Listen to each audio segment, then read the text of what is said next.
Ya, chiquillos, buenas tardes. ¿Cómo están para la prueba? Más o menos, a medio morir saltando. Eh, ¿Cómo? Por supuesto que está fácil. Eh,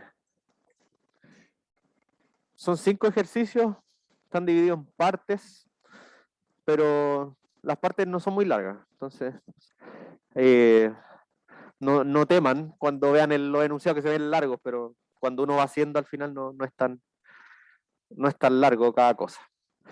Ya pues, hoy día, como les había comentado, yo no voy a traer nada preparado, sino que va a ser simplemente una sesión de consultas. Así que soy todo oídos, cuéntenme si tienen dudas, algún ejercicio que quieran hacer, etcétera.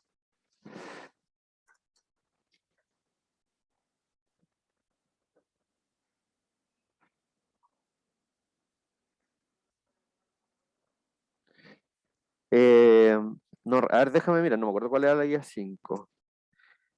Guía 5.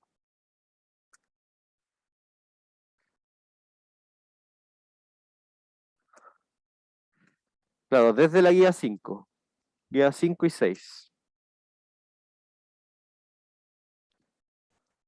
Sí, guía 5 y 6 eran las que estaban más relacionadas con esta prueba. Porque la guía 4 era de progresiones y eso ya no entra.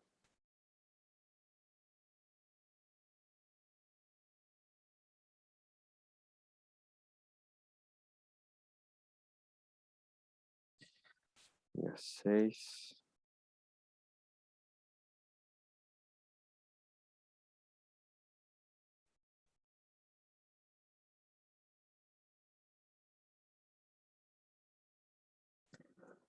Ya, pero cuéntenme, po. No sé si tienen dudas. Si no tienen dudas, no hacemos nada, ¿no? Y quedan libres. Cuéntenme, cuéntenme, cuéntenme.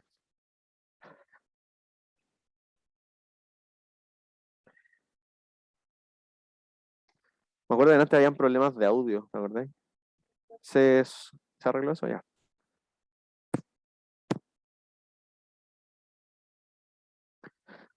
Ya, ¿nadie tiene dudas? ¿En la casa tampoco? A ver, ahí algo dijeron. Las respuestas de los ejercicios de modelación de la clase pasada. Eh, a ver, déjame mirar cuáles eran los de modelación que estábamos haciendo en la clase pasada.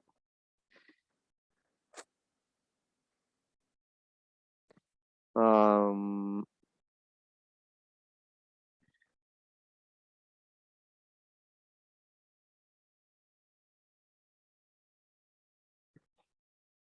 es que llegamos con uno, quedamos ahí a mitad de camino, no lo terminamos de resolver. Estábamos haciendo el ejercicio 2. Ya podríamos seguir de ahí. ¿Puedo mostrar el, esta pantalla de acá? Ese. Alcanzamos a llegar, aquí está el captivo. Alcanzamos a llegar hasta. Estábamos haciendo el ejercicio 2, la parte 1, que era el de este ejercicio del artesano que fabricaba collares. Y hicimos la parte 1, que era determinar la cantidad QDP de collares vendidos a un precio P. Entonces determinamos la cantidad de collares dependiendo del precio. Esa era la cantidad de collares dependiendo del precio. QDP igual a menos 1 partido 25 por P más 44. O sea, esta función me da las cantidades dependiendo de P. Ahí estaba la parte 1. No tengo las respuestas, pero no sé, pues si les interesa lo podemos hacer. O sea, terminar de hacerlo. Porque el otro día lo empezamos solamente. Ya, ya sigamos entonces con este problema. Alcanzamos a hacer la parte 1. Ahí está. Entonces, ya tenemos la cantidad QDP de collares vendidos a un precio P. Entonces, la parte 2 ahora nos pide determinar la fórmula del ingreso. en función de los precios. ¿Ya?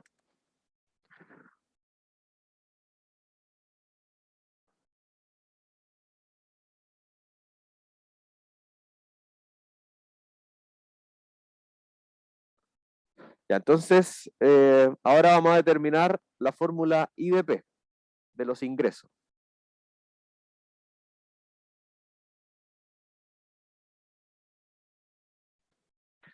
Ya, entonces lo que sabemos, me parece que la pizarra no se está viendo, está como negro. No, no se ve. Algo, sí.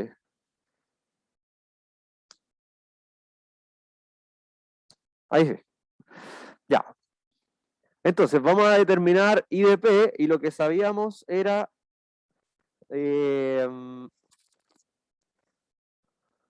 bueno, a ver, vamos a las cosas generales. Pues en general, bueno, IDP por supuesto que es ingreso dependiendo del precio, ¿cierto?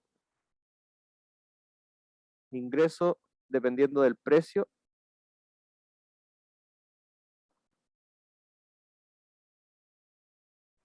Ya, lo que es general es que una función de ingreso siempre es precio, ¿cierto? Unitario, multiplicado por la cantidad vendida.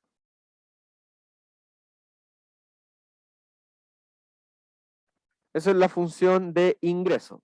Como nos piden IDP en este ejercicio, necesitamos dejar ambos factores, es decir, el precio unitario y la cantidad vendida, esos dos factores los queremos dejar dependiendo de P, ¿ya? Porque ahí estaríamos obteniendo IDP. Entonces, para eso hay que acordarse que ya tenemos una parte hecha, porque en la parte A de este ejercicio, que es la que hicimos en la clase anterior, determinamos que la cantidad era menos 1 partido 25P más 44. Entonces, IDP sería, o sea, el ingreso es I, y como lo vamos a dejar dependiendo de P, sería IDP. El precio unitario es justo el P, y la cantidad vendida la vamos a dejar en términos de P, y por esto, por la parte 1 del ejercicio, sería menos 1 partido 25 por P más 44. Y entonces el precio unitario es P y la cantidad vendida sale de la parte A. ¿Ya? O sea, por la parte 1.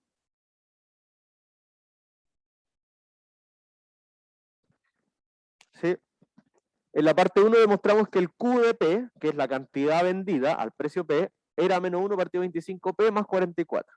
¿Ya? Entonces ahí tenemos la función de precio dependiendo de, perdón, la función de ingreso dependiendo únicamente de P. ¿Ya? Entonces, con eso, esta era la parte 2. Me parece que eso nomás pedían en la parte 2. Sí, eso pedían nomás. Entonces, ahora en la parte 3 me piden determine una expresión CDP para los costos por collar que fabrica el artesano en función del precio. Es decir, ahora me piden la función de costo. La parte 2 era determinar la función de ingreso, la parte 3 la función de costo. ¿Ya? Entonces, la parte 3 es determine ahora. Determine CDP. Es decir, la función de costos dependiendo del precio.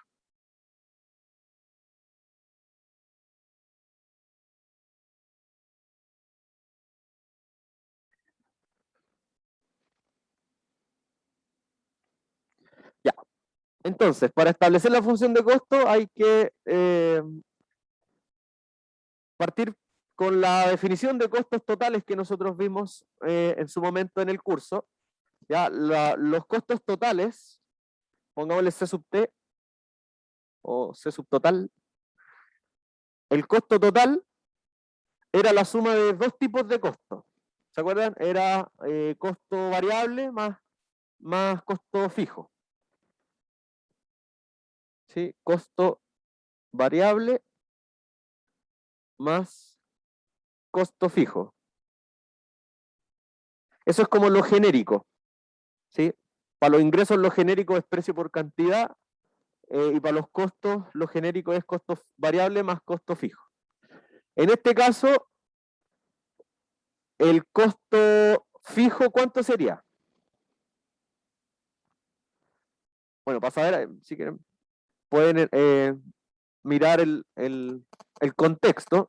Era un artesano que fabrica y vende collares en la playa, y dice que el material por cada collar es 200, o sea, lo que le cuesta el material para cada collar es 200, y ha estado vendiendo, bla, bla, bla, cierta cantidad de collares.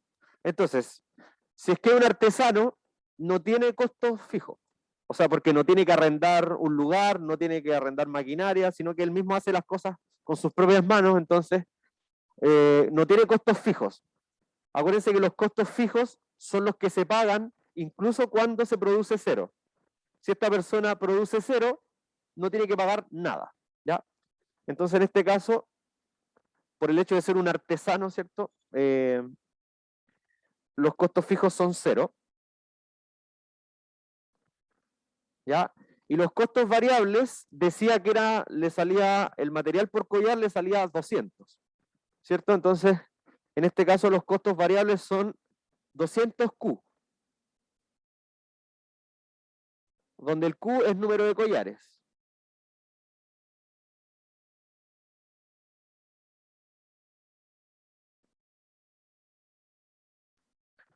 ¿Ya?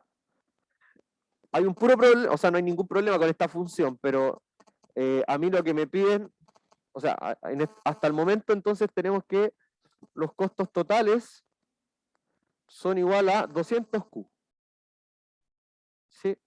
Entonces yo produzco, o sea, si el artesano produce Q collares, su costo es 200Q, porque cada uno le sale 200. El tema es que nosotros necesitamos la función de costo, pero no dependiendo de Q, sino que dependiendo de los precios, dependiendo de P. ¿Ya? Entonces, ¿cómo podemos llevar esta función a que dependa de P y no de Q?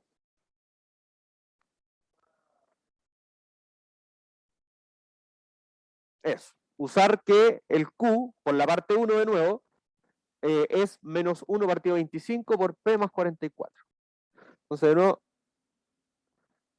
y ahí tendríamos entonces que los costos, dependiendo ahora de P, son 200, y el Q, por la parte 1, era menos 1 partido 25P más 44. Entonces ahí también estamos usando la parte 1.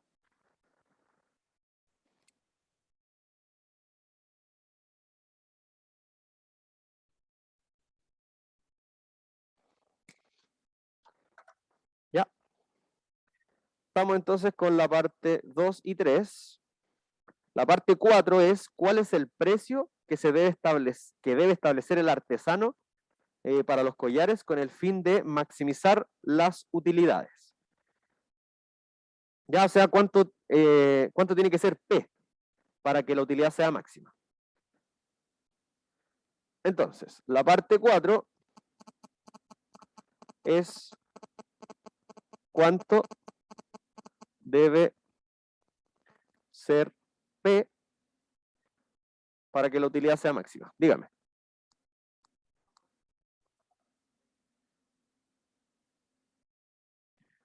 Dame un segundo, dame un segundo. ¿Cómo? Si el Q no puede ser 20 menos X, ¿y quién sería X?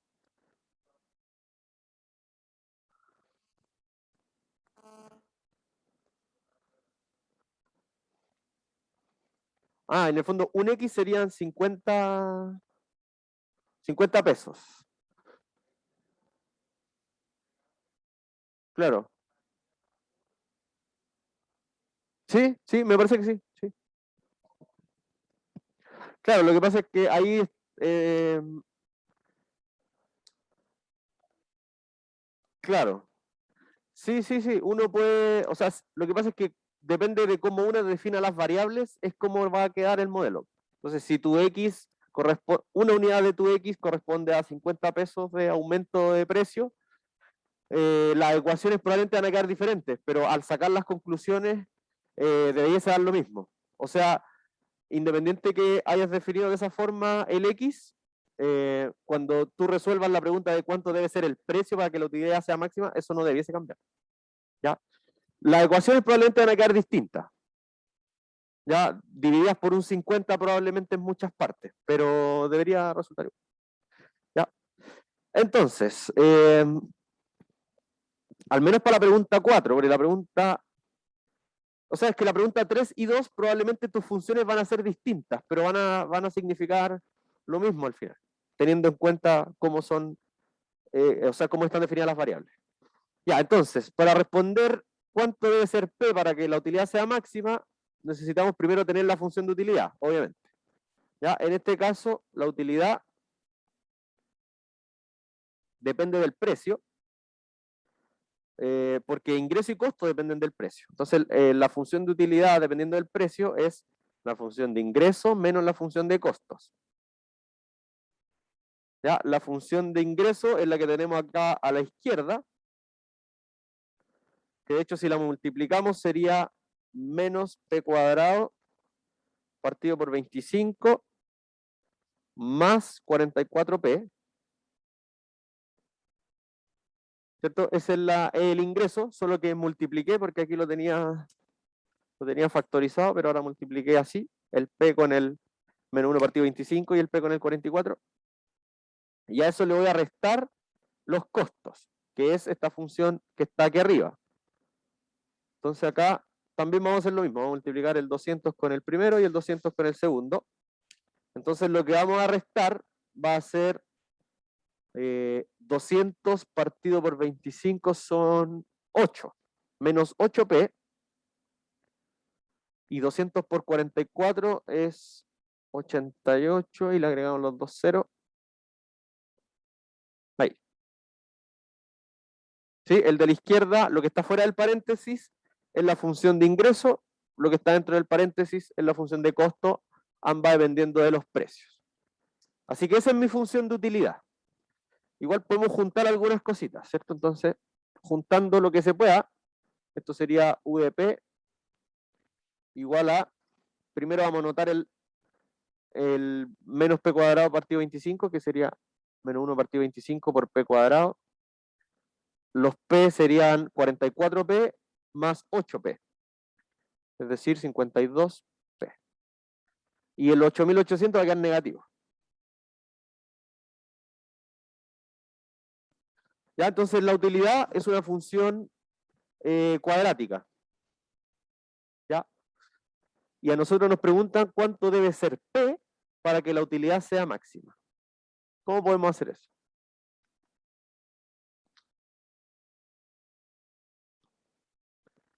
Gráficamente, ¿qué es la función U?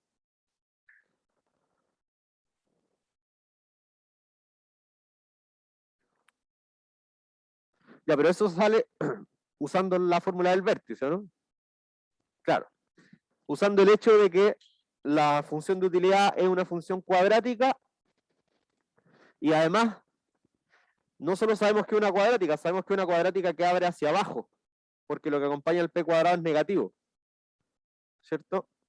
En el fondo la función de utilidad es así, porque tiene el coeficiente del P cuadrado es negativo. Entonces el punto máximo va a estar en el vértice. Así que vamos a sacar el vértice de esta función. ¿Ya? Tiene dos coordenadas el vértice. El vértice tiene coordenadas P, utilidad, P, U. ¿Sí? La primera coordenada del vértice, ya no le vamos a llamar coordenada X en este caso porque es P.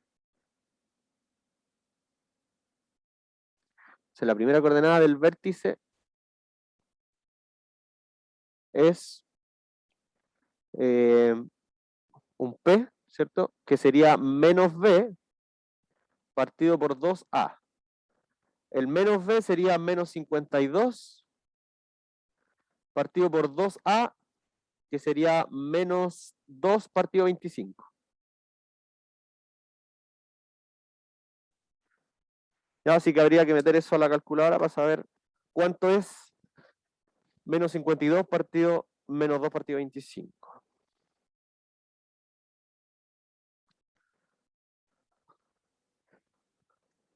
Bueno, recuerden que para la prueba pueden tener calculadora, así que estas cosas no son problemas.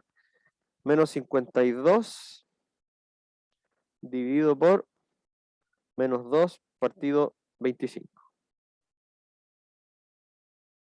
650.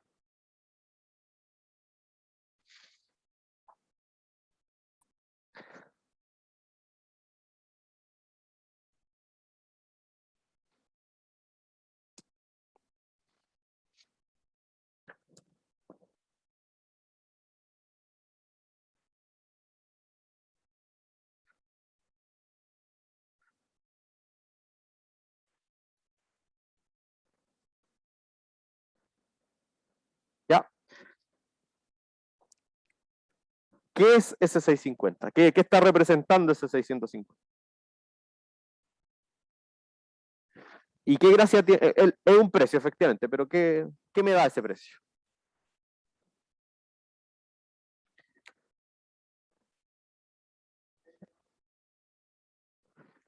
Claro, ese es el P. Para ese valor de P, la función de utilidad llega al vértice, que es el punto más alto. O sea, para ese precio, la utilidad es máxima. ¿Sí?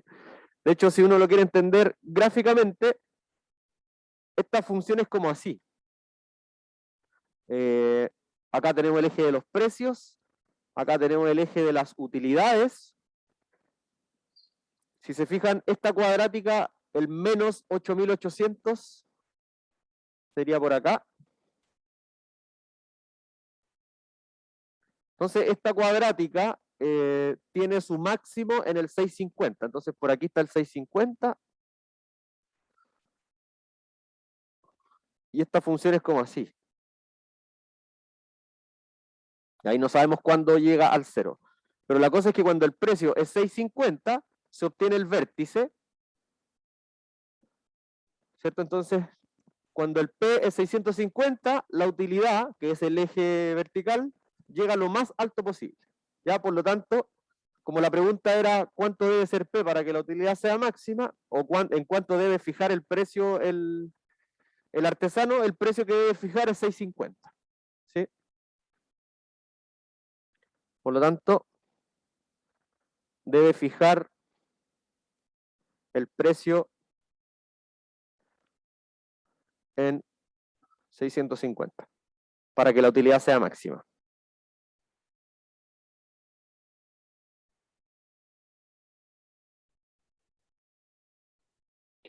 ¿Ya?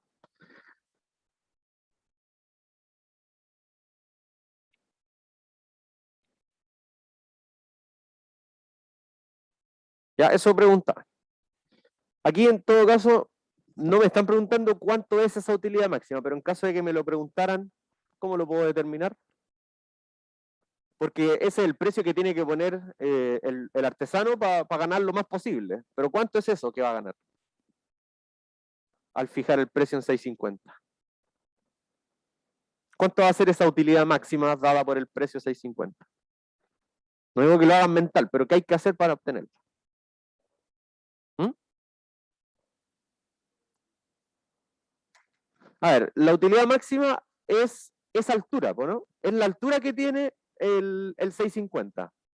Si yo quiero saber a qué altura llega el 650 al evaluarlo en la función, tengo que tomar el 650 y reemplazarlo en la función de utilidad, pues en esta, la que estoy encerrando ahora en azul. Esa es la función de utilidad que modela todo, incluyendo el gráfico. Entonces, si yo quiero saber cuánto es la utilidad máxima, tengo que tomar el 650 y reemplazarlo por P en la función de utilidad. Y ese resultado va a ser la plata que se va a obtener, que se va a ganar en utilidades cuando el precio sea 650. ¿Ya? Entonces, y dicha utilidad sería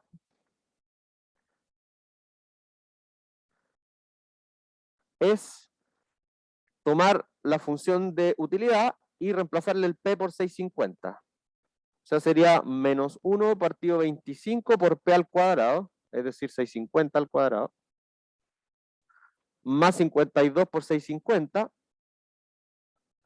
menos 8008. ¿Ya? Y eso a la calculadora para saber cuánto sería. Ya, al tiro vuelvo ahí a la pizarra. Hagamos este cálculo. Menos 1 partido 25. Y esto multiplicado por 650 al cuadrado. Más 52 por 650. Menos 8008. 8100.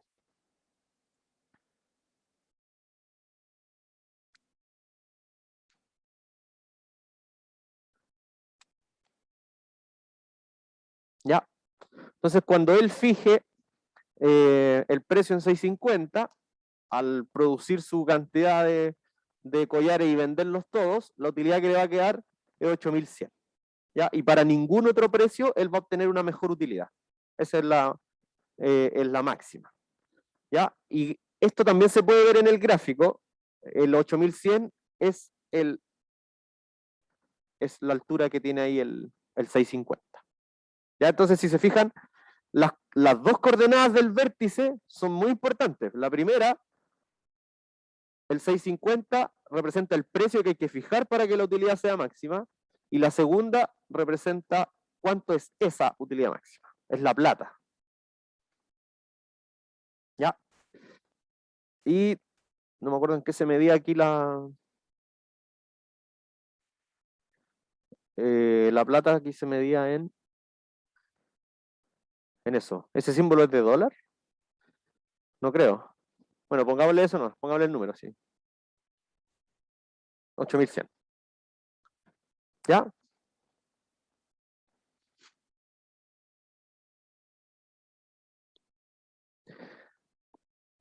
Este tipo de ejercicio es como súper general, o sea, como que incluye hartas cosas, porque tuvimos que determinar una ecuación de demanda, ¿cierto? Después tuvimos que establecer la ecuación de la función de utilidad, después sacarle el máximo. ¿Ya? Así que es súper representativo este ejercicio. ¿Ya? Muy importante que lo sepan resolver bien y que entiendan cada parte, etc. ¿Ya? ¿Dudas con este? ¿No?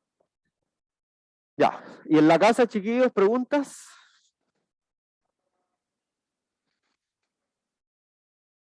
¿Te resultó? Sí, pues sí, sí, sí. Si uno plantea el modelo de otra manera, tiene que resultar lo mismo. Si es que está todo bien hecho, obviamente, no hay problema. Ya. Ya, pues estamos entonces con ese. Se aclaró ahí, parece la duda. Este es un súper buen ejercicio por lo que les mencioné delante, que es como bien representativo, uno hace de todo un poco. Ya, más preguntas, más dudas, más ejercicios.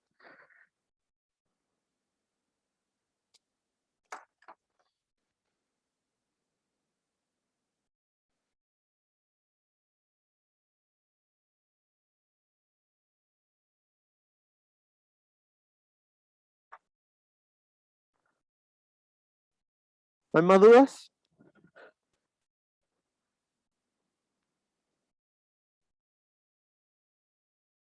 ¿Ni un otro ejercicio que quieran hacer?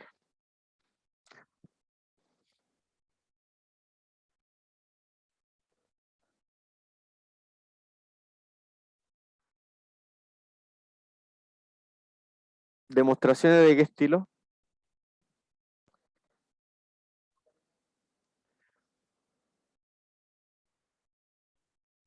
A ver, ahí me pidieron uno específico. Me dijeron que hiciéramos el tercero de esta misma, de este mismo. Veamos ese entonces. Dice sea G y H definidas por, bueno, ahí está, hay un problema con las letras, dice decir sean F y G, porque no hay ninguna H en ninguna parte. ¿Sí? Sean F y G definidas por f de x igual a x menos 2 y g de x igual a esa función por tramos. Determine el gráfico de g, su dominio y su recorrido, y después determine la composición.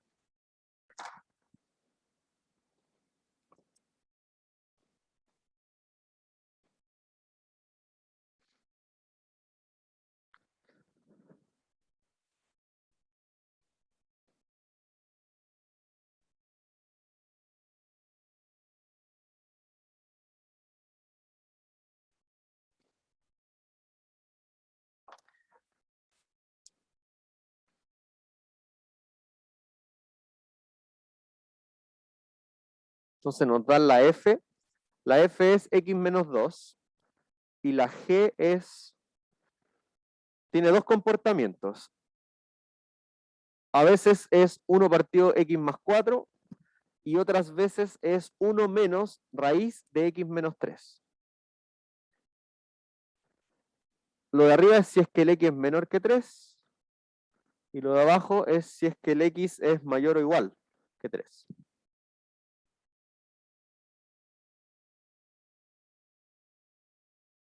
Entonces primero nos piden determine el gráfico de g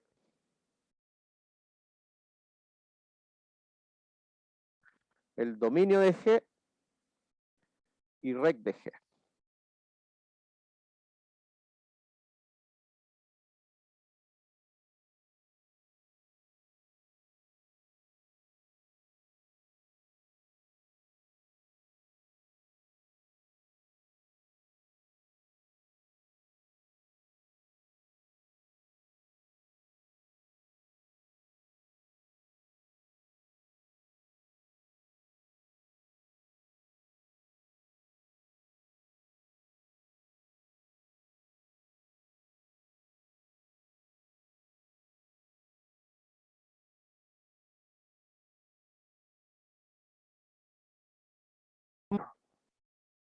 Entonces, esta función tiene dos partes, del 3 en adelante y del 3 hacia atrás. Entonces, veamos primero,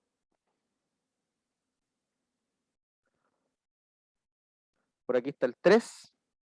Ya, bueno, ahí las proporciones del gráfico quizás haya que modificarlas después, si es que queda como muy deforme, pero en principio, veamos, pongámoslo así. Entonces ahí tenemos el eje X, acá el eje G de X. Ya. Del 3 en adelante se usa la función de abajo. ¿Cierto? Cuando el X es mayor o igual que 3, quiere decir esta parte. ¿Cierto? Del 3 en adelante tenemos que usar la función 1 menos raíz de 3 menos X. ¿Ya? Entonces quizás vamos a tener que hacer cositas extras antes de llegar al gráfico de G. Porque la función... Ya, veamos primero la segunda parte. O sea, me refiero a, veamos primero cómo se grafica esa función, la 1 menos raíz de x menos 3. Esa función, la 1 menos raíz de x menos 3, es una modificación de la función raíz de x. Si yo tomo la función raíz de x y la traslado, después la reflejo y la vuelvo a trasladar, me va a dar esa. O sea, en el fondo es la raíz de x modificada. ¿Ya? Entonces, para acordarnos, acordémonos primero que ¿cómo era la raíz de x? ¿Se acuerdan cómo era el gráfico de la raíz de x? Era una función que iba creciendo, pero como que se va aguateando, ¿cierto? Va creciendo cada vez más lento. Y claro, lo que hay que tener en cuenta es que en el 0 pasa por el 0 y en el 1 pasa por el 1. Ahí. Entonces era una función así. Como que sube, pero cada vez más lento. Pero nunca deja de subir en todo caso. Ya nunca se llega a aguatear hasta bajar, sino que siempre va subiendo. Ya, pero fíjense que la función que yo tengo en la g no es la raíz de x, sino que es 1 menos raíz de x menos 3. Entonces vamos modificando esa hasta obtener la que yo quiero. ¿Ya? Primero, aquí yo tengo un x menos 3. Entonces, Si yo la raíz de x la cambio por raíz de x menos 3, ¿cómo va a ser el nuevo gráfico en comparación con este? ¿Qué genera que yo cambie el x por un x menos 3 en el argumento, gráficamente?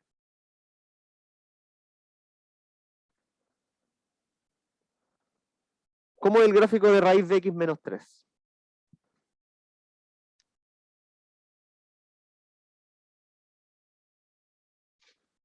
¿Alguna idea?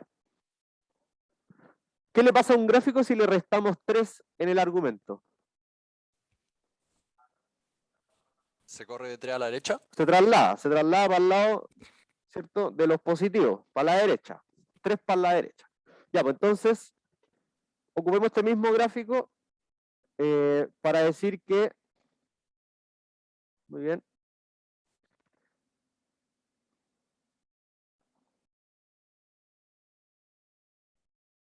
este acá sería el 4. Entonces, esta es la función, esa sería la raíz de x menos 3. ¿Ya?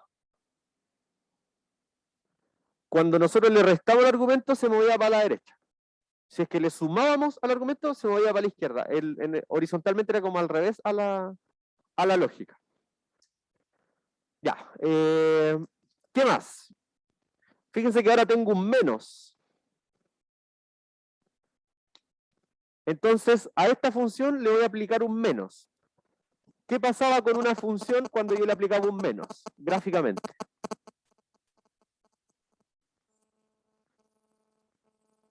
Se reflejaba.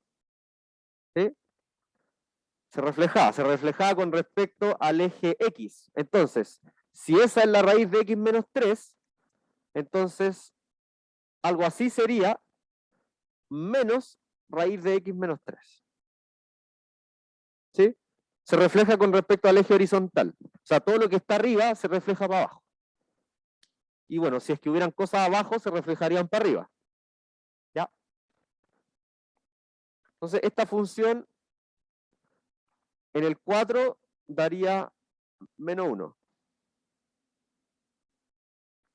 Ya, estamos casi de llegar a lo que yo quiero. ¿Sí? Me Profesor. falta sumarle el 1. Profesor, Dígame, ¿dónde salió el 4? ¿de dónde sale el 4? Sí, Es ese. porque, buena pregunta, es porque el 1, o sea, en la función raíz de x, el 1 llega al 1. Entonces, como yo me estoy moviendo 3 a la derecha, ahora es el 4 el Ya, que ya, llega a altura 1. ya, gracias. ¿Súper? Ya, gracias. Ya, entonces nos falta solamente sumarle 1 a esta función. Si yo le sumo 1, ¿qué le va a pasar? ¿Qué pasa si a una función yo le sumo 1? Se va para arriba, ¿cierto? Y en 1. Entonces la función que yo quiero es así.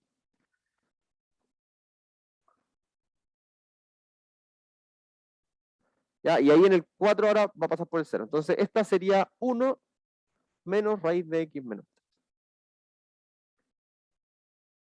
¿Se fijan que tomé la raíz de x y primero la moví para la derecha, después la reflejé para el lado de los negativos y después la subí en 1? Y me dio la función que yo quiero. Entonces esta función azul, y que justo fíjense que parte del 3 en adelante. ¿Ya? Entonces esa es la que iría acá, en nuestro dibujito. ¿Ya? Porque la G, entonces, bueno, por aquí está el 4, es la función azul la que yo tengo que adjuntar en el gráfico de G, entonces. Entonces la G es así. ¿Ya? Donde esa es la rama 1 menos raíz de x menos 3. ¿Ya? Todo lo que está a la derecha lo tuve que hacer para poder saber cómo era la G del 3 en adelante. Entonces, del 3 en adelante, la G es de esa forma. ¿Ya? Donde el 3 llega al 1. O sea, si yo evalúo el 3 en la función, eso me da 1 en el eje Y. Me falta entonces ver la otra parte, la parte de arriba, que es para los X menores que 3. ¿Ya? Aquí solamente, en esta parte solamente vimos para los X mayor o igual a 3. ¿Cierto? Entonces ahora veamos para los X menores que 3.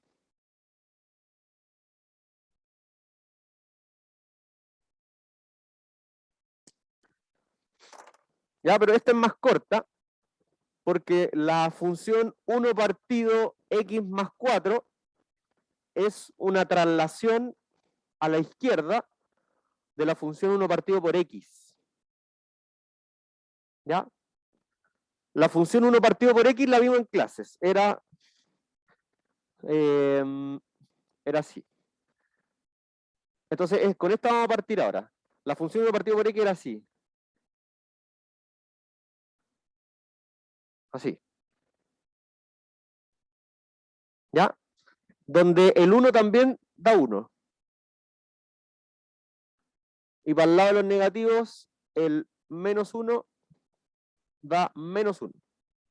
¿Ya? Entonces, esta es la función 1 partido por X. ¿Ya? Entonces, si a partir de la 1 partido por X yo quiero llegar a la 1 partido X más 4, tengo que cambiar el X por X más 4. Y claro, eso lo vamos a mover para el lado de los negativos. 4 a la izquierda. ¿Ya? Entonces el gráfico, a ver, voy a hacer un poquito más grande este mono, que me quedo ahí muy amontonado. Porque aquí vamos a necesitar esa pura traslación.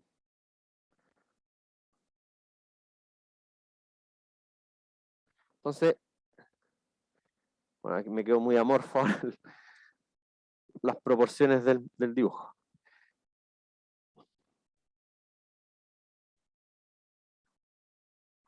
Ya lo vamos a hacer por acá porque como hay que moverlo para la izquierda, entonces el 1 llegaba al 1 y en los negativos el menos 1 llegaba al menos 1. Entonces esta función era como así. ¿Ya? La función negra entonces es la función 1 partido por X. Ahora, si yo cambio el X por X más 4, eso la va a mover para la izquierda, obteniéndose, en el fondo, el punto central se va a mover 4 hacia la izquierda, entonces ya no va a estar en el 0, 0, sino que va a estar en el menos 4. ¿Ya? Y aquí se va a hacer esa figura que se veía allá.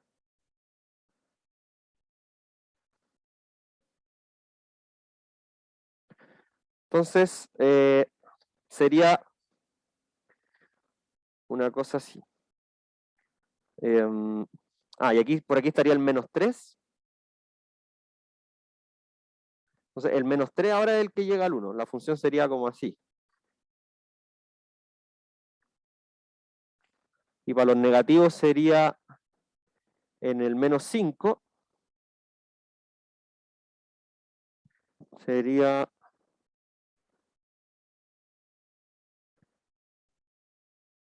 Ay, es que aquí me quedé corto de espacio. A ver, mis proporciones sería como así. Ahí.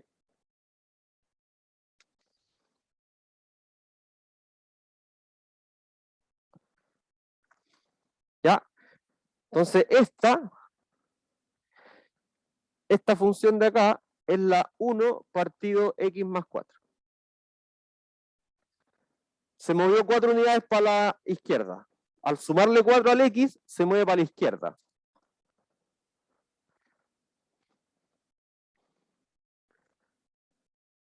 Este de aquí era el menos 5.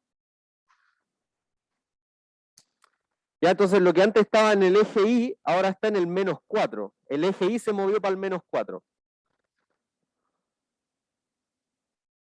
¿Ya?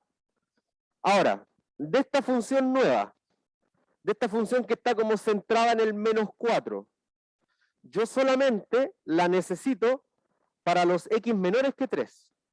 O sea que del 3 para adelante no me sirve esta función. Porque bueno, esta función empieza a bajar, desde el menos 4 en adelante empieza a bajar, a bajar, a bajar, a bajar. Y se va pegadito al eje X, pero nunca llega a tocar al eje X. Ya, entonces, en el 3 esta función da 1 partido por 7. Entonces esta nueva función es como así. Sería como así. A ver, no sé con qué color hacerlo.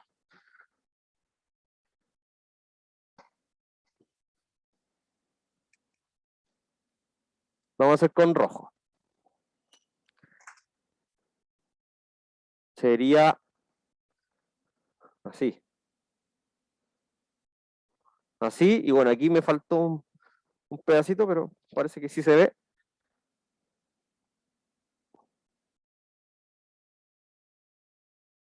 Como así.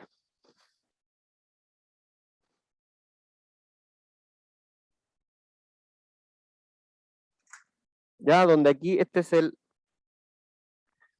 menos 4 en X.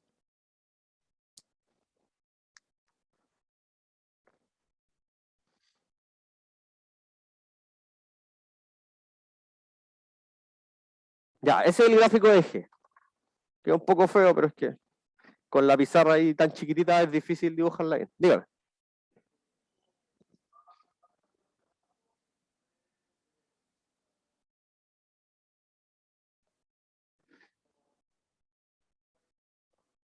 Claro, en el 4 es asíntota. Claro. O sea, miremos un poco la G, cómo quedó finalmente. La función G, desde el menos infinito, viene pegadita al 0, o sea, al eje X, pero sin tocarlo. Y después cuando el X va llegando a menos 4, se va hacia menos infinito. Y después, pasado el menos 4, viene desde el infinito positivo, bajando, bajando, bajando, bajando, bajando. Y después cuando llega al 3, se pasa a la otra función, a la 1 menos raíz de X menos 3, y bueno, ahí sigue bajando eternamente. Porque después la raíz, la parte azul de la función G, no deja de bajar. O sea, esta es, por mucho que baja lento, nunca deja de bajar. Ya, ahora, gráficamente, el dominio de una función se veía tomando el gráfico y aplastarlo contra el eje X. ¿Cierto? Si yo tomo todo ese gráfico completo y lo aplasto contra el eje X, ¿ya? Ah, me faltó que agregar el 3, porque el 3 va agregado en la parte azul. Ahí. Y en la parte roja va abierto el 3. Aquí tiene un hoyito. Ahí. Ya, si ustedes aplastan esa función G completa contra el eje X, ¿cuál sería el dominio? Todos los reales menos ¿quién? Menos el menos 4. Es el único que no tiene...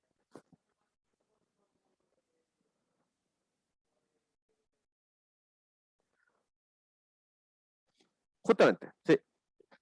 Ya, las asíntotas no cambian nada.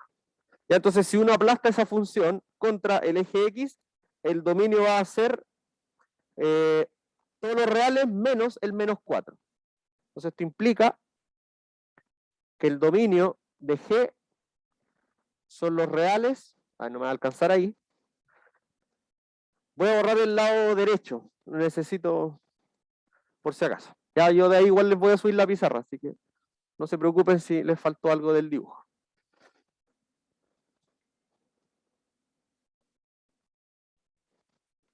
Ya, entonces, el dominio de G son los reales menos el menos 4. ¿Ya?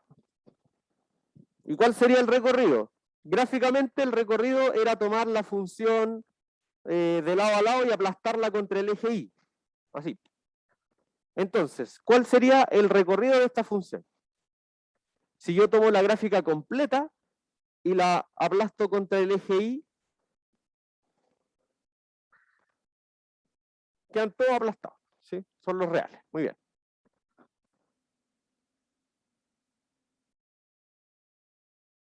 Son todos los reales. ¿Ya? Porque en el fondo la parte roja hacia arriba llega hasta el infinito. Entonces para arriba quedan todos aplastados. Y la parte roja de más a la izquierda también llega hasta el infinito para abajo. De hecho, la parte azul también llega al infinito para abajo. El único que era como polémico, más o menos, era el cero. ¿Cierto? Cuando yo aplasto contra el eje Y. Pero la función azul sí pasa por el cero. ¿Cierto? En el -4, o sea, no, en el 4 positivo, perdón. En el 4 positivo la función azul si pasa por el, o sea, la parte azul si pasa por el cero. Entonces el recorrido serían todos los reales. ¿Cómo? Sí, la función azul pasa por el I igual 0, por la altura 0. ¿Ya? Entonces eso hace que el 0 también esté en el recorrido.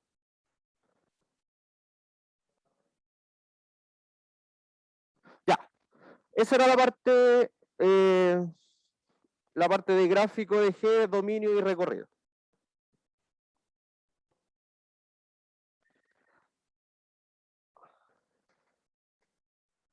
Ya, y después la composición. Esto es más mecánico. La parte del gráfico quizás puede ser más complicada, pero la composición ya es un poco más mecánica.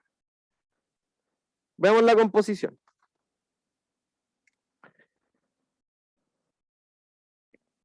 ¿Y en qué orden era la composición? G compuesta con F. O sea, F compuesta con F.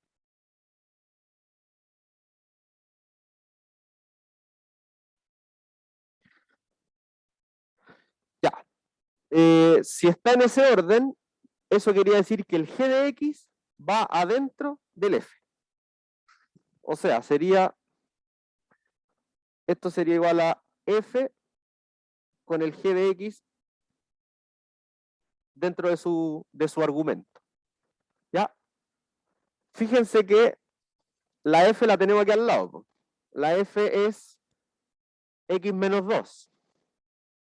Entonces, si la F tiene al G de X dentro, eso va a ser G de X menos 2. Porque la F toma el argumento y le resta 2. ¿Sí? Cuando tenía un X, el resultado era X menos 2. Pero si tiene un G de X, el resultado va a ser G de X menos 2. ¿Ya? ¿Y qué cosa es G de X menos 2? Depende de lo que sea G de X. Pues G de X tiene dos tramos, entonces esto también va a tener dos tramos. ¿Ya? G de X menos 2 podría ser 1 partido X más 4 menos 2, o podría ser 1 menos raíz de X menos 3 menos 2.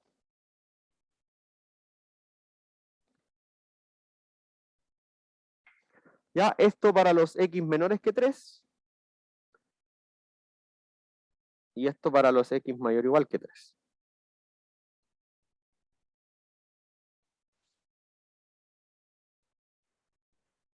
¿Ya? Así que esa es la composición. ¿Cómo? Claro, eso es como una traslación solamente del anterior, pero en este caso no me pedían,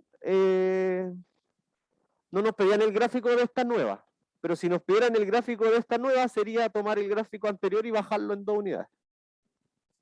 ¿Ya? Pero no era parte de lo que se pedía. Entonces, por lo tanto, F compuesto con G, evaluada en X, es una función por tramos. La de arriba es 1 partido X más 4 menos 2. Y la de abajo, si juntamos el 1 con el menos 2, sería menos 1 menos raíz de X menos 3. Como para ya escribirlo ordenadamente. Esto es para X menor que 3 y esto es para X mayor o igual que 3. ¿Ya? Esa era la segunda parte del ejercicio. Sí, la parte difícil, claramente aquí era la primera.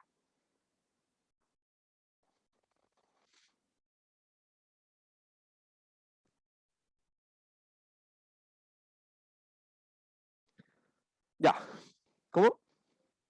Alguna demostración, pero alguna específica, yo no.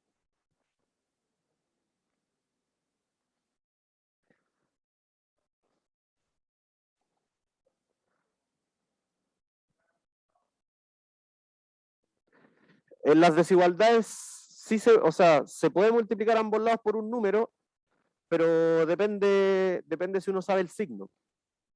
Si yo sé que el número que voy a multiplicar es positivo, la desigualdad se puede multiplicar por el número, pero queda igual. Si los dos lados son negativos, depende, porque sí, ya tengo una desigualdad en donde los dos lados son negativos. ¿Y qué quieres hacer a partir de eso?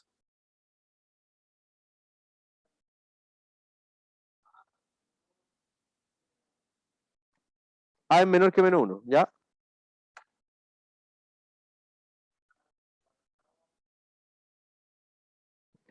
Porque si yo sé que los dos lados son negativos, al multiplicar por menos 1, los dos lados van a ser positivos y la desigualdad se va a cambiar.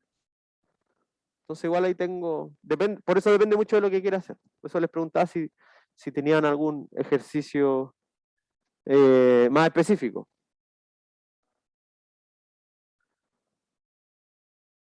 Ya, ¿más dudas? ¿Qué hora es? Son las 2.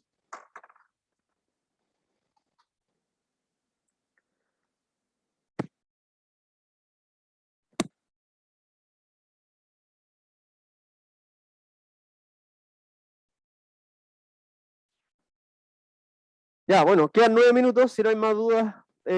Por ahora dejémoslo hasta aquí. Si durante la tarde llegan a tener alguna pregunta, me pueden escribir y ahí vemos. O sea, ahí, no sé, si es que la duda es muy larga, quizás nos podemos juntar por Zoom, o si no, se la responden en el mismo correo con alguna fotito, cualquier cosa. Ya. Así que eso, pues, que les vaya muy bien, estudien, descansen, duerman temprano y nos vemos mañana a las 8:30. Ya, que estén bien. Chao, chao.